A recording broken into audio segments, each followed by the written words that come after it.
Ma'am, you absolutely cannot board this aircraft. This is private property, not some tour you can walk onto. Derek Collins's voice carried across Teterboro Airport's exclusive private terminal with the authority of someone who'd spent 20 years keeping undesirable people away from luxury aircraft.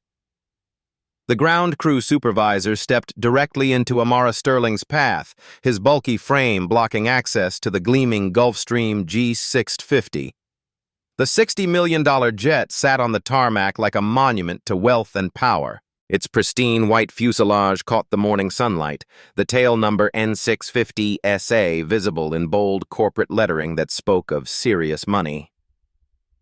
Amara approached with quiet dignity, her understated elegance a stark contrast to Collins's aggressive posture. At 38, she moved with the confidence of someone accustomed to boardrooms and business decisions that affected thousands of lives. "Security!" Collins barked into his radio, never taking his eyes off Amara. "We've got an unauthorized person attempting to access the Sterling Aerospace aircraft." He grabbed Amara's arm with unnecessary force, physically steering her away from the boarding stairs like she was a trespasser at a crime scene. His grip was firm enough to leave marks, designed to humiliate rather than simply redirect. "This jet belongs to one of the most powerful aerospace companies in America," Collins announced loudly, ensuring nearby ground crew could hear his authoritative demonstration. "You have no business being anywhere near it." Have you ever been physically blocked and publicly humiliated while trying to access something that actually belonged to you? Collins's radio crackled with static as he maintained his aggressive stance, treating Amara like a security threat rather than a passenger. His 20 years of terminal experience had taught him to spot problem people from a distance, and everything about this situation screamed trouble. "Ma'am, I need to see proof of authorization to board this aircraft," he demanded, his voice carrying the weight of absolute authority. "This jet costs more than most people make in 10 lifetimes. Where exactly is your employer?" Amara remained composed despite the public spectacle Collins was creating. Other ground crew members had stopped their pre-flight preparations to witness what they assumed would be another entitled passenger being put in her place. "Departure scheduled in 45 minutes. The terminal announcement echoed across the tarmac, adding urgency to an already tense situation. Collins circled Amara like a predator studying prey, his assessment obvious and insulting. "Let me guess, you're here to clean the interior? Stock the galley? The service crews use the maintenance entrance, not the passenger boarding." Tyler Brooks, a 20-something ground crew member, had already started recording on Instagram Live. His phone screen showed the caption, "Karen tries to board billionaire's private jet." "Y'all gotta see this," Brooks whispered to his growing audience. "Security tried to escort this lady off the tarmac. She really thought she could just walk onto a $60 million aircraft." The live stream viewer count climbed steadily. 12 viewers, then 27, then 43. Comments began flooding the screen. "The audacity! She really thought, call security." Amara reached into her Hermes bag, a detail Collins dismissed as probably fake, and withdrew her phone. Her movements were deliberate and methodical as she photographed his name badge and employee identification with professional precision. "What are you doing?" Collins demanded, suddenly uncomfortable with being documented. "Taking notes," Amara replied calmly, switching to her camera app. "Occupational habit." She checked her Patek Philippe watch, a timepiece worth more than Collins's annual salary.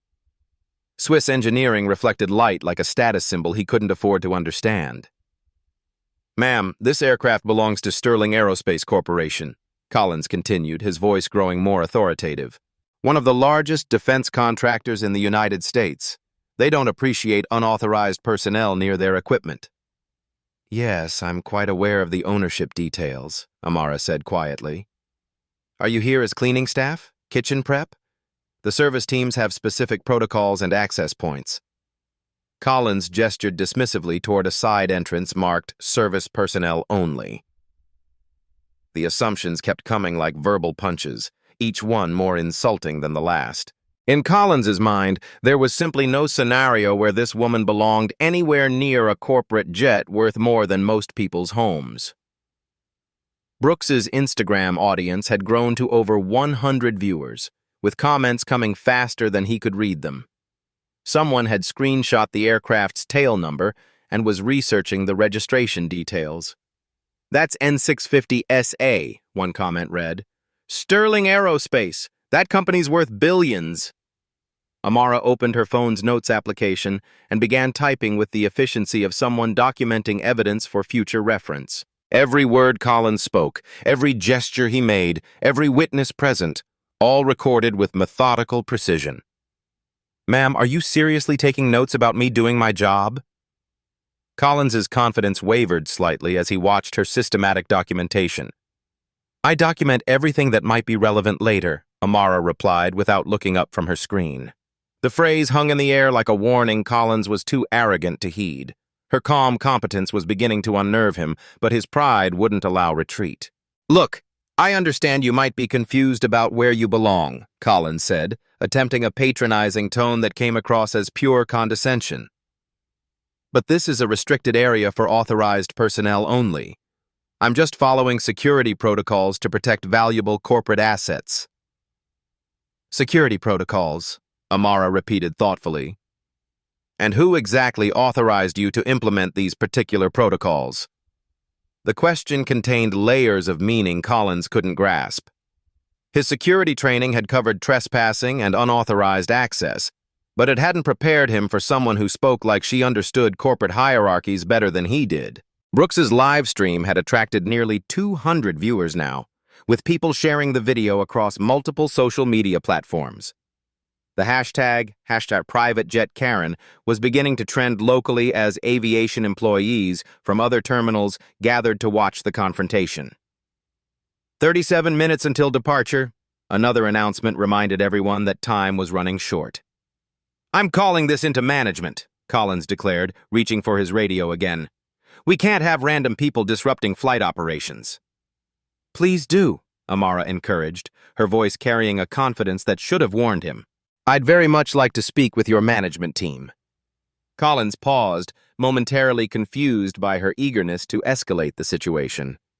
Most people in her position would be backing down by now, apologizing for the misunderstanding, accepting defeat gracefully. Amara wasn't like most people. Her phone buzzed with a text message. She glanced at the screen and smiled, the first emotion she'd shown since the confrontation began. It wasn't a pleasant expression. "Excellent timing," she murmured, more to herself than to Collins. The ground crew supervisor had no idea he was about to become the star of one of the most viral airport discrimination videos in social media history. Janet Morrison arrived at the scene like a general responding to a battlefield crisis. The terminal manager's 15 years of experience managing VIP operations had taught her to handle situations with swift authority, and this woman clearly represented a situation requiring immediate containment. "What's the issue here, Derek?"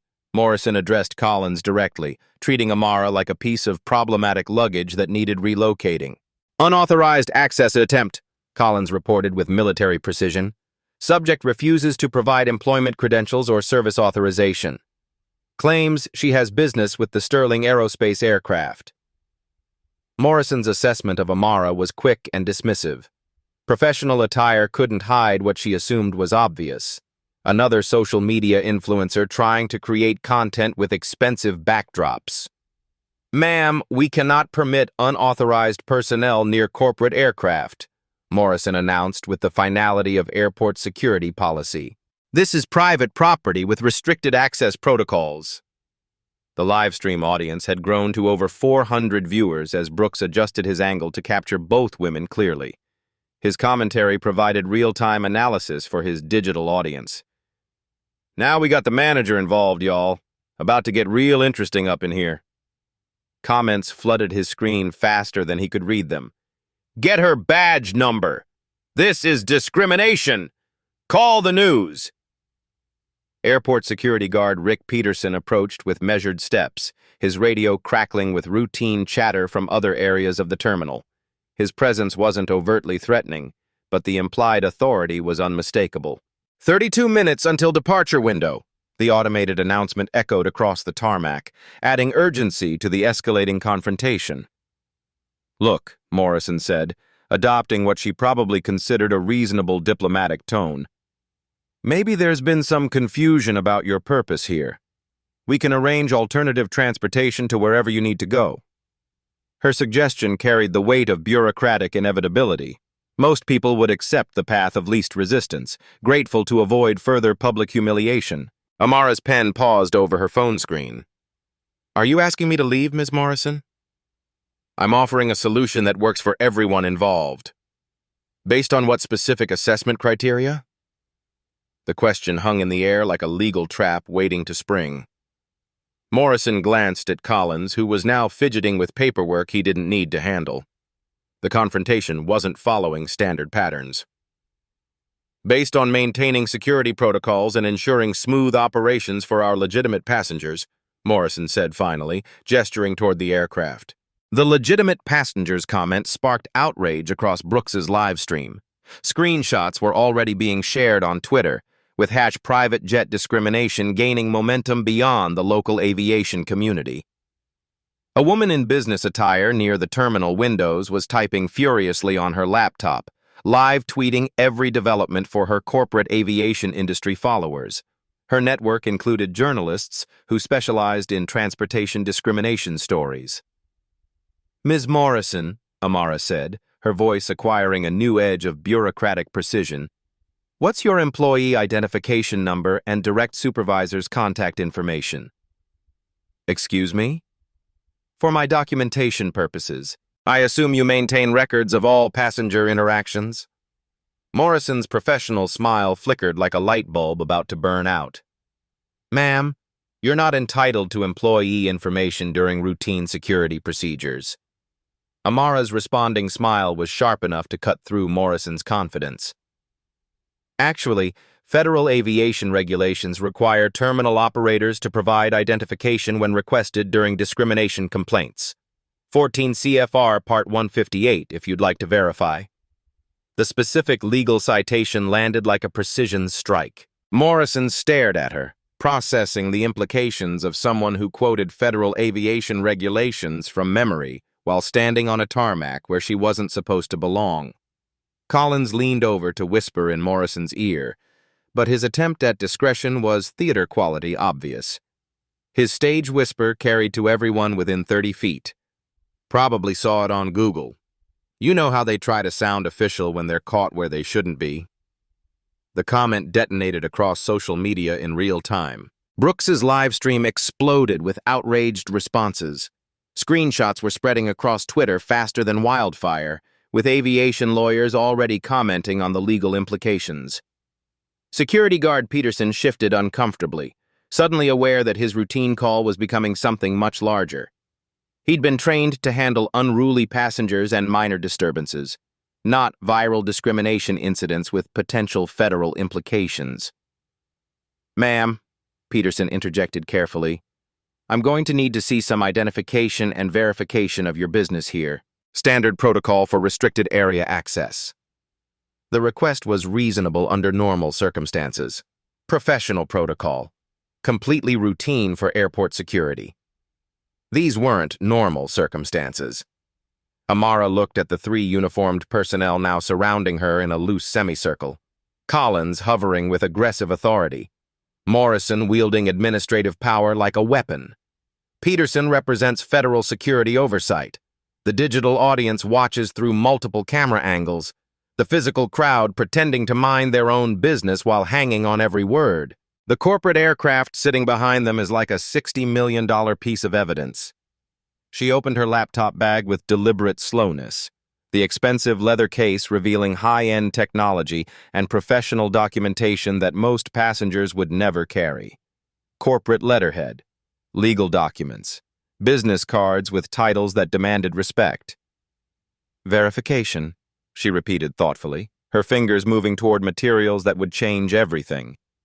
Yes, verification is extremely important in aviation operations. Each movement was methodical, purposeful. digital evidence being compiled in real time while her audience grew larger by the minute. "Mr. Collins, how long have you worked for Signature Flight Support?" she asked, referencing the terminal management company with casual familiarity. "That's not relevant to this security situation. 8 years, according to your LinkedIn profile," Amara continued without pause, her research displayed on her phone screen. "Ms. Morrison, your tenure here is 12 years, correct? Started in customer service, promoted to terminal manager in 2019. Morrison's face was drained of color. "How do you have access to public information? Employment databases, corporate organizational charts." Amara's voice remained conversational, but steel was emerging underneath. "Very accessible data when you understand aviation industry structures." The live stream had reached 800 viewers. Comments flooded faster than Brooks could track them. Someone had identified the specific aircraft and was posting Sterling Aerospace's corporate information along with contact details for executive complaints. Morrison was sweating despite the cool morning air, small beads forming along her hairline. She'd handled hundreds of difficult situations during her management career, but something about this woman's systematic competence was profoundly unsettling. "Ma'am, I'm going to have to insist that you step away from this aircraft and allow us to complete our security assessment," Morrison repeated, but her voice lacked the authority it had carried minutes earlier. Amara looked up from her documentation, her dark eyes meeting Morrison's with unwavering directness. "Actually, Ms. Morrison, I think I'll remain exactly where I am." She closed her laptop with a soft but definitive click. "Because this situation is about to become very educational for all of us." The words settled over the tarmac like an incoming storm front. Collins and Morrison exchanged increasingly nervous glances. Peterson's hand moved instinctively closer to his radio. The digital audience collectively held its breath. Amara reached for her Hermes bag with movements that were deliberate and unhurried. The expensive leather accessory sat before her like Pandora's box, and everyone watching, both physically and virtually, understood intuitively that whatever emerged next would fundamentally alter the trajectory of this confrontation. The terminal's general manager had appeared at the edge of the growing crowd, drawn by reports of a situation developing near the Sterling Aerospace aircraft. He surveyed the scene with growing concern, noting the phone recording, the tension radiating from his staff, the calm woman at the center of it all. 28 minutes until departure. The countdown had acquired new significance. The Hermes bag opened with a whisper that somehow commanded absolute silence from everyone within 50 feet. Even the ambient airport noise, ground equipment humming, distant aircraft engines warming up, radio chatter from control towers, seemed to fade as Amara's hand moved inside the leather case with surgical precision, her movements deliberate as a surgeon selecting life-saving instruments. She withdrew a set of aircraft keys first, the Sterling Aerospace corporate fob catching the morning sunlight like a beacon of undeniable truth. The keys weren't just metal and plastic. They represented ownership, authority, and power that no ground crew supervisor could challenge or question. Collins squinted at the keys with growing confusion, his brain struggling desperately to process information that contradicted every assumption he'd made during his 20-year career. Morrison leaned forward despite herself, drawn by the same morbid curiosity that makes people stare at car accidents happening in slow motion. Peterson took an unconscious step closer, his security training overriding his growing discomfort with the situation he'd accidentally walked into without understanding its true nature. The moment stretched like taffy, thick with anticipation and the promise of revelation. Amara pressed the key fob's activation button with theatrical deliberacy, each movement calculated for maximum psychological impact on her growing audience. The Gulfstream G650's engines began their pre-flight power sequence with a low whine that built steadily to a commanding roar that echoed across the entire tarmac. All exterior lights activated simultaneously, navigation strobes flashing rhythmically, cabin illumination glowing warmly, ground safety beacons pulsing with authority. The aircraft door opened automatically with hydraulic precision, revealing a luxury interior that cost more than most people's homes and spoke of wealth beyond imagination. The transformation was instant, devastating, and irreversible. Collins's mouth fell open like a broken hinge, producing no sound except the soft whisper of a career dying in real time before thousands of witnesses. Morrison's carefully maintained professional composure cracked like thin ice under enormous pressure. Peterson immediately stepped back as if the aircraft keys carried radioactive contamination. Brooks's live stream exploded across social media like a digital nuclear bomb detonating in cyberspace. The viewer count jumped from 800 to over 3,000 in 30 seconds, the numbers climbing so fast they became a blur of viral momentum. Comments flooded the screen so rapidly they transformed into an incomprehensible cascade of shock, vindication, and pure digital chaos. "Holy shit, she owns the jet! Plot twist of the century! Y'all about to get fired! This is legendary! CEO energy!" The teenager's hands shook violently as he tried to keep his camera steady, understanding instinctively that he was documenting what would become the viral video of the decade. His followers were about to explode across every social media platform imaginable: Instagram, TikTok, Twitter, Facebook, Snapchat. "I'm Amara Sterling," she announced quietly, her voice carrying the absolute certainty of unquestionable ownership and authority that couldn't be challenged. "This is my aircraft." She reached back into her bag with the confidence of someone revealing a royal flush and withdrew aircraft registration documents, spreading them on a nearby equipment cart like a poker player showing winning cards. The paperwork was official, government-stamped, and devastating to everyone who had assumed she didn't belong. Registration number N650SA, purchased 18 months ago for $63.2 million through Boeing Business Jets. Her voice remained conversational, but authority was radiating from every carefully chosen word now.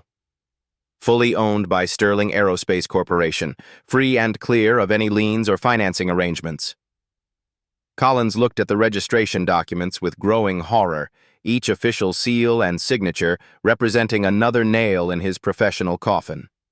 His 20 years of experience at various airports hadn't prepared him for the scenario of blocking an aircraft owner from her own multi-million-dollar property. The federal registration paperwork was impossible to dispute. Government seals, official signatures, legal language that established ownership beyond any reasonable doubt, aircraft specifications, insurance documentation, maintenance records showing meticulous care. How was I supposed to know who you were?" Collins stammered desperately, grasping for any explanation that might save his career from complete destruction. "Perhaps by checking passenger manifests before making discriminatory assumptions based on racial appearance?" Amara's question sliced through his desperation like a surgeon's scalpel, precise and devastating. Morrison found her voice somewhere deep in her throat, though it emerged as barely a whisper filled with growing panic. "This is clearly an unfortunate misunderstanding. We were following standard security protocols for unauthorized personnel." "Standard protocols," Amara repeated thoughtfully, pulling out her tablet to display the terminal's comprehensive service contract with signature flight support. "Let's discuss protocols in detail, shall we?" The device showed legal documents that made Morrison's face go completely white with terror. Service agreements spanning dozens of pages, liability clauses with financial penalties, discrimination policies that her employees had just violated spectacularly in front of a growing digital audience. Brooks's live stream had reached 5,000 viewers and was climbing toward 10,000 as people shared the video across multiple platforms. Aviation industry professionals were recognizing the aircraft and company names, understanding the magnitude of what they were witnessing. "Ms. Morrison, your terminal contract with Signature Flight Support includes specific anti-discrimination provisions. Section 12.4, subsection C, if you'd like to review the legal language." She swiped to the relevant clause with the precision of a corporate lawyer, displaying legal text that could terminate contracts and destroy entire careers. The language was dense with federal regulations, penalty structures, and compliance requirements that most people would never encounter. Violation of civil rights protections results in immediate contract review and potential termination of services. Amara read aloud with prosecutorial precision. Your facility handles approximately $47 million in annual business across all corporate clients. She paused for effect, letting the financial implications sink in like poison. Sterling Aerospace represents $12 million of that annual revenue, roughly 25.5% of your total business operations.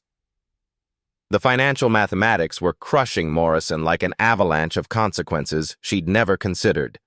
$12 million in annual contracts tied directly to the woman they'd just humiliated publicly before thousands of witnesses. The terminal employed 47 people whose jobs depended entirely on maintaining corporate relationships. Peterson's radio crackled with incoming calls from other security personnel who'd heard about the situation. He ignored the communication, too stunned to respond coherently to what he was witnessing. But there's significantly more information you need to understand, Amara continued, reaching back into her bag with the supreme confidence of someone holding all the cards in a game where careers and livelihoods were the stakes. She withdrew a business card holder made of platinum and leather, selecting a card with the precision of a surgeon choosing instruments for a delicate operation. The cardstock was expensive European paper, embossed with corporate logos that spoke of serious money and institutional power. Amara Sterling, Chief Executive Officer, Sterling Aerospace Corporation. The title hit Morrison and Collins like a physical blow to the stomach. Not just an aircraft owner, not just a wealthy passenger with expensive taste. The CEO of a major defense contractor with federal government connections and the institutional power to destroy entire careers with a single executive decision. Sterling Aerospace wasn't just any company. It was a billion-dollar corporation with Department of Defense contracts, NASA partnerships, and the kind of political connections that could reach congressional offices. Collins made a sound somewhere between a whimper and a death rattle, understanding that his mortgage payments, his children's college funds, his health insurance, everything connected to employment that was evaporating in high definition before a global audience. "Please," Morrison whispered, her voice breaking like thin ice under enormous pressure. "We didn't know who you were. This was just standard security procedure. We can handle this internally through proper corporate channels, Ms. Morrison." Amara's interruption was velvet soft, but absolutely final, carrying the authority of someone accustomed to boardroom negotiations and million-dollar decisions. 6,000 people are currently watching this live stream in real time. Airport security cameras have recorded everything from multiple strategic angles. Dozens of passengers have independent video documentation stored on personal devices. She gestured to the crowd surrounding them, phones still recording continuously like a digital firing squad, creating permanent evidence that would live forever on the internet. The phrase, "handle internally," became obsolete when you decided to physically block a Fortune 500 CEO from accessing her own $63 million aircraft.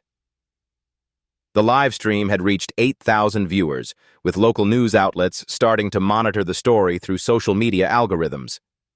Aviation journalists were recognizing the company names and understanding the significance of what they were witnessing. Peterson stood completely paralyzed, understanding he'd witnessed career-ending discrimination broadcast in ultra-high definition to a rapidly growing global audience. His security training had covered trespassing and unauthorized access scenarios, but nothing had prepared him for this level of corporate authority. The terminal's general manager was pushing through the crowd now, his face pale with recognition and growing horror. He'd seen Amara's photograph in corporate communications, knew exactly who Sterling Aerospace was, understood the catastrophic magnitude of what his employees had just done. "The live stream audience is approaching 10,000 viewers," Amara noted, checking her phone with casual authority. "Screenshots are spreading across Twitter at viral velocity. Local news stations are monitoring social media feeds for breaking stories." She closed her tablet and returned it to her bag, then lifted the aircraft keys like a prosecutor presenting murder weapon evidence in a capital case. The metal and plastic looked fundamentally different now, not just access tools, but symbols of authority that no ground crew could challenge. 24 minutes until scheduled departure, she noted, consulting her precision Swiss timepiece that reflected the quality of executive compensation packages. I believe we need immediate consultation with your operations management, legal department, and quite possibly your crisis communication team. The corporate authority in her voice was unmistakable now, no longer hidden behind the facade of a confused passenger seeking assistance. Not someone trying to access restricted areas without permission, but the CEO of a company that could eliminate their entire operation with a single contract cancellation. Collins slumped against a baggage cart, completely defeated, and understanding his termination was inevitable. Morrison fumbled for her radio with trembling hands, trying to call supervisory backup that was already too late to save anyone's career. Peterson remained frozen in place, watching corporate power destroy racial assumptions in real time. The transformation was complete and irreversible. The supposed problem passenger had revealed herself as the most powerful person at Teterboro Airport. But CEO Sterling wasn't finished delivering devastating revelations. "There's additional critical information you need to understand immediately," she announced, her voice projecting across the tarmac with the authority of someone who controlled billion-dollar defense contracts and had congressional representatives on speed dial. The live stream audience pressed closer to their screens, sensing more revelations coming. The physical crowd held its collective breath. News vans were racing toward the airport with camera crews. "Sterling Aerospace Corporation doesn't just own this aircraft and maintain this passenger account." Strategic pause, digital drum roll, career-ending suspense building to crescendo. "We also hold the primary maintenance and service contract for this entire terminal facility." The implications struck like successive tsunamis, destroying everything in their path. This transcended individual employment situations completely. This represented the institutional power to eliminate 47 jobs, shut down terminal operations entirely, and destroy a multi-million-dollar business relationship that supported entire families.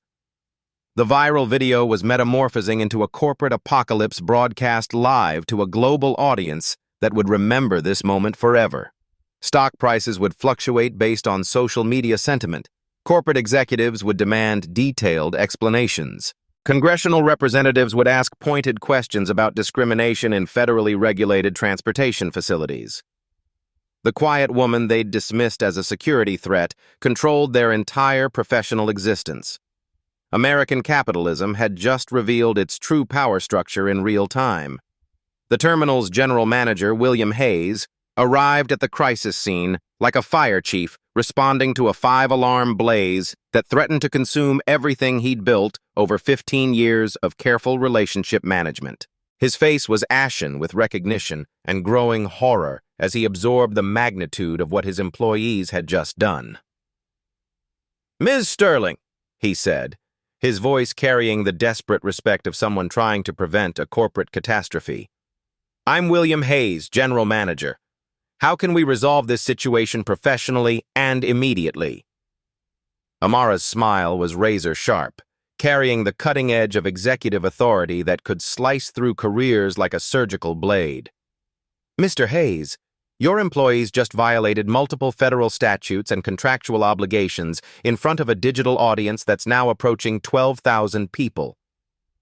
She opened her tablet again, displaying Sterling Aerospace's comprehensive financial data with the precision of a forensic accountant presenting evidence in a corporate fraud trial. The numbers appeared on screen like artillery shells landing on target. "Let's discuss the mathematics of discrimination in private aviation, shall we?" The first screen showed Sterling Aerospace Corporation's annual financial performance in devastating detail. Revenue streams, profit margins, government contracts, Defense Department relationships. The kind of institutional power that could reshape entire industries. Sterling Aerospace reported $2.8 billion in revenue for fiscal year 2023. Our defense contracts with the Pentagon total $1.2 billion annually. NASA partnerships generate an additional $340 million. Hayes's corporate composure began cracking like a dam under enormous pressure. He understood exactly where this financial presentation was heading, and the destination looked like a professional apocalypse. "Our private aviation operations represent a relatively small segment. Approximately $47 million annually in aircraft operations, maintenance contracts, and terminal services. Amara swiped to the next screen, revealing Department of Transportation enforcement data that made Morrison physically ill. Federal statistics. Discrimination complaints. Penalty structures that could destroy corporate reputations overnight. The DOT received 1,247 discrimination complaints against private aviation facilities last year. Teterboro Airport accounted for 23% of those complaints, the highest rate in the northeastern United States. She pulled up enforcement actions with the efficiency of a Supreme Court clerk presenting legal precedents, case numbers, settlement amounts, corporate penalties that had destroyed smaller operations entirely. Average federal fine per proven discrimination incident, $127,500. Your facility currently has 6 open investigations pending with federal oversight agencies. Collins made a strangled noise from his position against the baggage cart, watching his career statistics being presented like evidence in a criminal trial. Morrison was sweating through her management uniform despite the cool morning air. But today's incident involves additional federal violations beyond standard discrimination complaints, Amara continued with prosecutorial precision that would make Supreme Court justices proud. She pulled up federal statutes with the speed of someone who'd memorized corporate law during her MBA studies at Wharton Business School. 18 U.S.C. Section 1441. Interference with lawful business operations carries penalties up to $250,000 per incident. 42 U.S.C. Section 1981, civil rights violations allow unlimited monetary damages in federal court. The live stream had exploded to 15,000 viewers as news outlets began embedding the stream in breaking news coverage. Private jet discrimination was trending nationally on Twitter, with aviation lawyers already commenting on the legal implications. Brooks's phone was overheating from the viral traffic, but he kept recording, understanding he was documenting corporate justice in real time. Hayes attempted desperate damage control with the efficiency of someone trying to stop arterial bleeding with bandages. Ms. Sterling, we can arrange immediate comprehensive retraining for all personnel. Mr. Hayes, retraining doesn't address systematic discrimination patterns documented across multiple incidents over 18 months. Amara's voice cut through corporate deflection like a laser-guided missile. This isn't isolated employee misconduct. This is institutional failure requiring federal oversight and contractual consequences. She displayed a comprehensive spreadsheet that made Hayes's face go completely white with terror. Data compilation that represented months of investigation and documentation. I've personally documented identical discrimination incidents at this terminal in March, January, and November of last year. Same behavioral patterns. Same racial profiling assumptions, same institutional responses that protect employees rather than addressing discrimination. The data was absolutely devastating. Timestamps, employee names, witness statements, video evidence from security cameras that Hayes thought nobody accessed or reviewed. Your Employee Handbook, Section 7.3, explicitly prohibits passenger profiling based on appearance or assumed economic status. Mr. Collins violated written corporate policy. Collins began sobbing quietly, understanding his termination was inevitable and his professional reputation was destroyed forever. Your management protocols, page 23, require supervisory consultation with security footage review before passenger removal. Ms. Morrison violated established procedures. Morrison's career was disintegrating in real time before a global audience that would remember this moment forever. More significantly, Amara continued, pulling up internal signature flight support data that shouldn't have been accessible to outside parties, your corporate diversity metrics show systematic institutional failures. Hayes stared at the confidential information in horror. How did you obtain restricted corporate data? Sterling Aerospace maintains comprehensive background investigation capabilities for our federal defense contracts, Amara replied, with casual authority that spoke of government connections. Amazing what databases become accessible when you hold appropriate security clearances.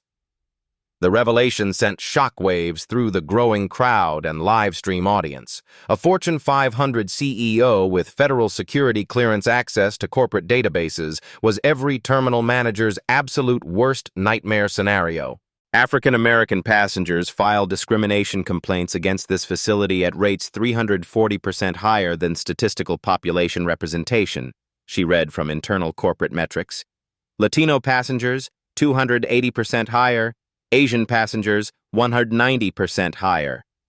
The systematic discrimination data was crushing Hayes like a corporate avalanche that would bury his career permanently. Here's your current situation, Mr. Hayes. This incident is being live-streamed to 16,000 people with permanent digital archiving. Video evidence has been captured from multiple angles. Federal civil rights violations are documented and witnessed by thousands.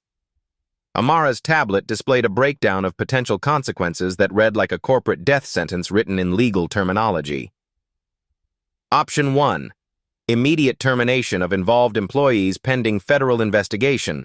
Mandatory bias training for all customer-facing staff within 30 days. Public apology and comprehensive policy reform announcement. Settlement payment of $200,000 to avoid federal prosecution and civil rights litigation.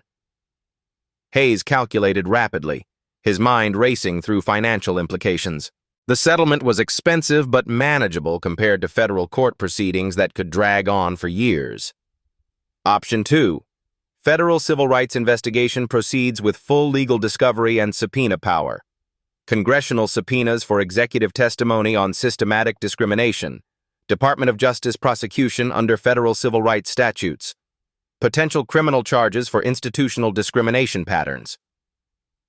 The second option carried implications that could reach Signature Flight Support's corporate headquarters and destroy executive careers across multiple management levels. Congressional hearings are broadcast on C-SPAN, Mr. Hayes. Very public proceedings, very embarrassing corporate exposure. Stock prices tend to suffer dramatically during federal civil rights investigations. She pulled up Signature Flight Support's current stock price, $47.23 per share, with institutional investors holding major positions. United Airlines lost 18% of stock value during their 2017 passenger removal investigation. Delta dropped 12% after discrimination lawsuits in 2019. Southwest fell 15% following disability discrimination charges. The financial mathematics were absolutely terrifying. Signature Flight Support had 89 million shares outstanding across institutional and retail investors. A 15% stock decline would eliminate $630 million in market capitalization overnight. 18 minutes until scheduled departure, Amara noted, checking her precision timepiece with executive authority. I need a definitive decision, Mr. Hayes. Federal investigation or corporate resolution with immediate implementation. The live stream audience was watching corporate America negotiate with executive power in real time. Comments flooded social media demanding justice and accountability. News outlets were preparing lead stories about private aviation discrimination. Hayes pulled out his phone with trembling hands, speed-dialing Signature Flight Support's corporate legal department. The conversation was brief, desperate, and decisive. Ms. Sterling, he said after hanging up, his voice carrying the defeat of complete corporate surrender, we accept option 1 with full compliance to your requirements and immediate implementation. Excellent executive decision, Amara replied with the satisfaction of someone who'd just won $1 billion negotiation. Let's document this agreement through proper legal channels. She opened a corporate settlement application on her tablet, creating an official record that would become part of permanent business archives and federal oversight files. Mr. Collins, you are terminated immediately without severance pending completion of this federal investigation. Ms. Morrison, you are demoted to entry-level customer service with mandatory sensitivity training and probationary employment status. Both employees nodded miserably, understanding they were fortunate to avoid federal prosecution and criminal charges. Public apology will be issued within 4 hours across all corporate social media platforms. Settlement payment processed within 48 hours through corporate wire transfer. Policy changes implemented within 15 business days with federal oversight monitoring. Hayes signed the digital agreement with hands that shook like leaves in a hurricane, understanding he was saving his company from potential federal destruction and congressional investigation. One final requirement for ongoing compliance, Amara added with the authority of someone accustomed to corporate negotiations. Monthly discrimination audits conducted by independent federal contractors with public reporting of results. The ongoing oversight would prevent future incidents while maintaining federal monitoring of corporate behavior and employee conduct. Collins was escorted from the premises by airport security within 30 minutes, his 20-year career ending in a perp walk witnessed by 18,000 live stream viewers. Morrison remained at reduced authority, stripped of management responsibilities. The live stream had reached 22,000 viewers as the video spread across every social media platform. Corporate accountability was being served through executive authority rather than federal prosecution. Signature Flight Support would announce comprehensive diversity initiatives within hours, trying to control narrative damage before financial markets opened Monday morning. Justice had been delivered through corporate power rather than legal proceedings. The transformation of Teterboro Airport's private terminal was swift and absolute. Within 90 minutes of Amara's corporate revelation, Signature Flight Support's crisis management machinery shifted into overdrive with the efficiency of a Fortune 500 company desperately trying to prevent total reputational collapse. Collins was escorted from the premises by airport security, his 20-year career ending in a perp walk witnessed by 25,000 live stream viewers. His company ID badge, access cards, and terminal credentials were confiscated before he reached the employee parking lot. The man who had physically blocked a CEO from her own aircraft was now permanently banned from every Signature Flight Support facility nationwide. Morrison remained at the terminal, but her management authority had been stripped completely. Her supervisor access codes were deactivated within minutes. The woman who had assumed corporate ownership was impossible for a black passenger was now taking orders from junior customer service representatives. The damaged relationship between Sterling Aerospace and the terminal required immediate corporate intervention.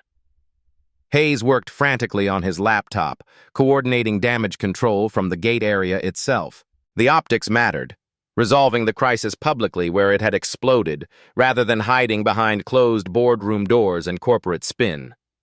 "Ms. Sterling," Hayes said, looking up from his screen with the desperation of someone trying to save his own career, "Corporate Communications has prepared the public apology statement. Would you review it before publication across all company platforms?" Amara read the document with the analytical precision of a CEO who'd negotiated billion-dollar defense contracts with Pentagon officials. The language was appropriately contrite without admitting criminal liability that could trigger additional federal investigations. "Add specific mention of measurable policy changes," she instructed with executive authority.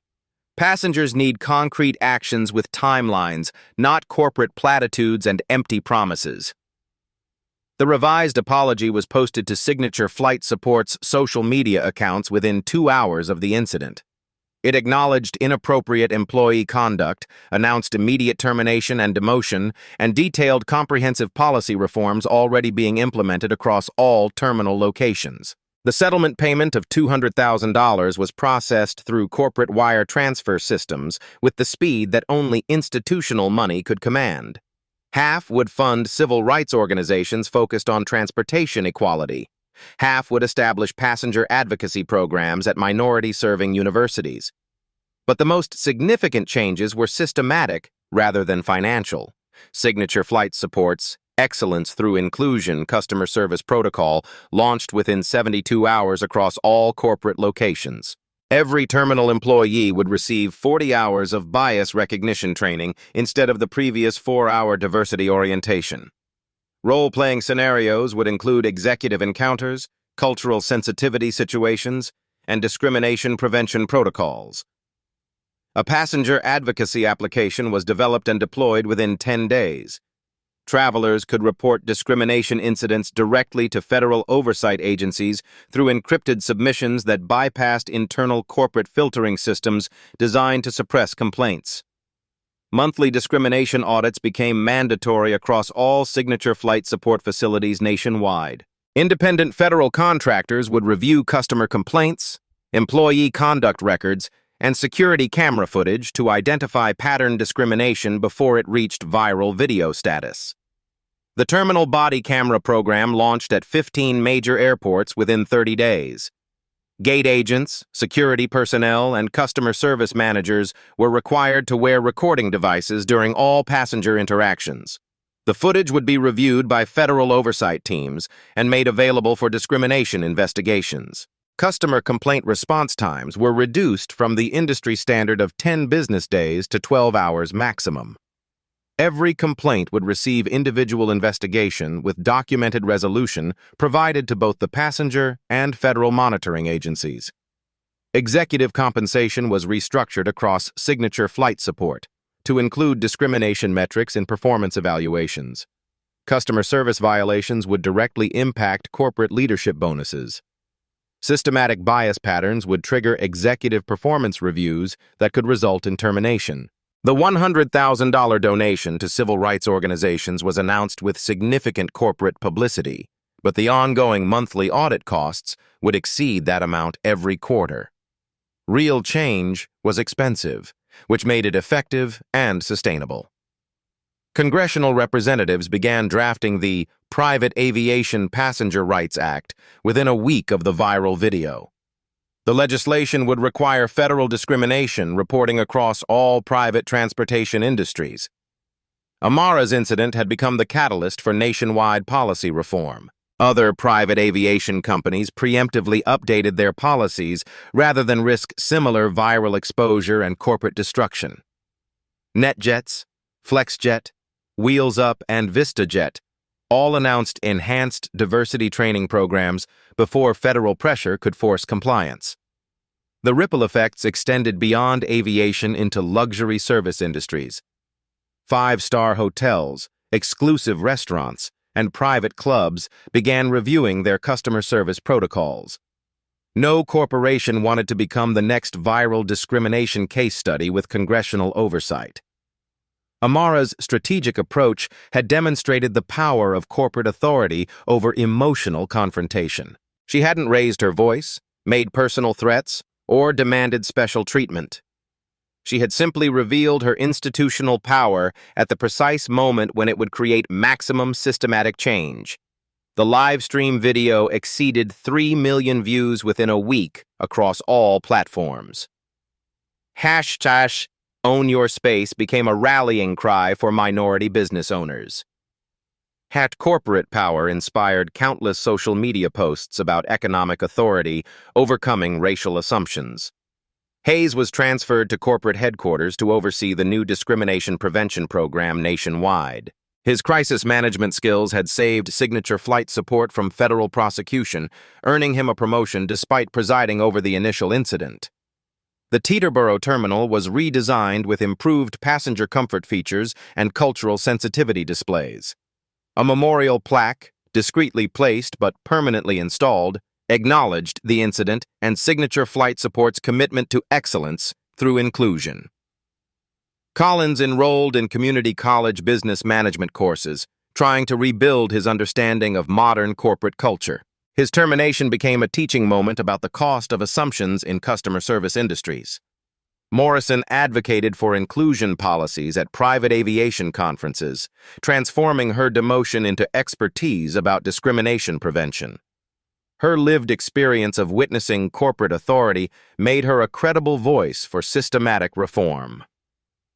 The quiet revolution had succeeded through economic leverage rather than social media outrage. Systematic change replaced individual revenge. Corporate accountability emerged from institutional power rather than viral shaming alone.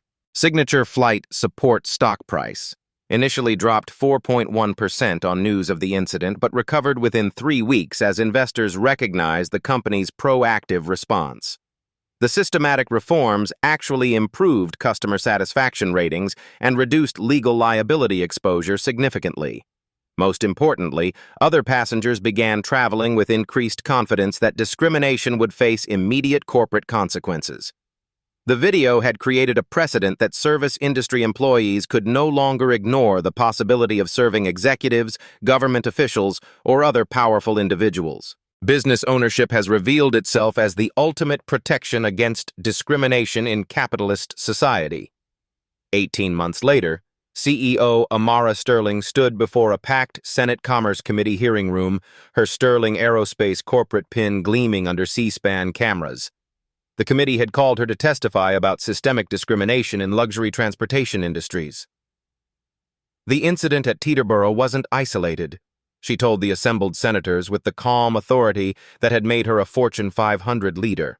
It was symptomatic of institutional assumptions that pervade service industries nationwide. Her methodical approach had become a template for executive-level civil rights advocacy. Document everything systematically. Maintain professional composure under pressure. Reveal institutional power strategically. Use economic leverage as a weapon against discriminatory assumptions. The video from that morning had fundamentally changed how discrimination incidents were addressed in corporate America. Business owners now understood that quiet authority could be more devastating than explosive anger. Strategic thinking defeated loud prejudice every single time. Brooks's live stream had launched his career as a social justice content creator. His Instagram following grew to 800,000 people who wanted real-time accountability for corporate discrimination. He documented 15 similar incidents across different industries, always armed with legal knowledge Amara had taught him during follow-up conversations. The original video reached 27 million views across all platforms, inspiring a generation of minority entrepreneurs to understand their economic rights. Comment sections became educational forums where people shared discrimination experiences and learned about corporate leverage. Signature Flight Support became an unlikely success story in corporate transformation. Their systematic reforms reduced discrimination complaints by 89% within the first year. Customer satisfaction ratings improved dramatically across all demographic groups. Employee morale increased as workers felt proud of their company's commitment to authentic inclusion. Collins completed his business management program and became a diversity training consultant specializing in aviation services. His lived experience of perpetrating executive-level discrimination made him uniquely qualified to help others recognize unconscious bias patterns. He'd transformed his career-ending moment into purposeful advocacy work. Morrison was promoted to Regional Inclusion Manager after excelling in her reformed role. She spoke at industry conferences about the importance of treating every passenger with executive-level respect, regardless of appearance or assumptions about economic status. But the most significant change was cultural rather than simply corporate. The phrase, "You never know who you're talking to," evolved beyond warning into wisdom. CEOs, federal judges, celebrities, and government officials traveled constantly, observing how they were treated by service industry workers who made assumptions.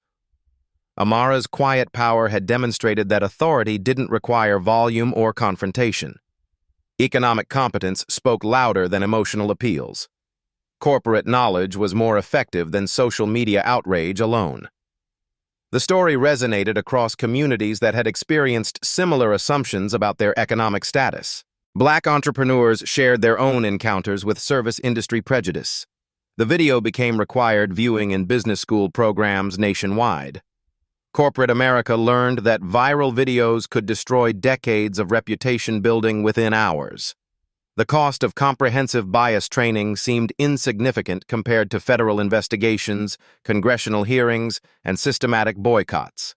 Most importantly, the incident proved that systematic change was possible when individual economic power met institutional accountability. One person's refusal to accept discriminatory treatment had reformed an entire industry.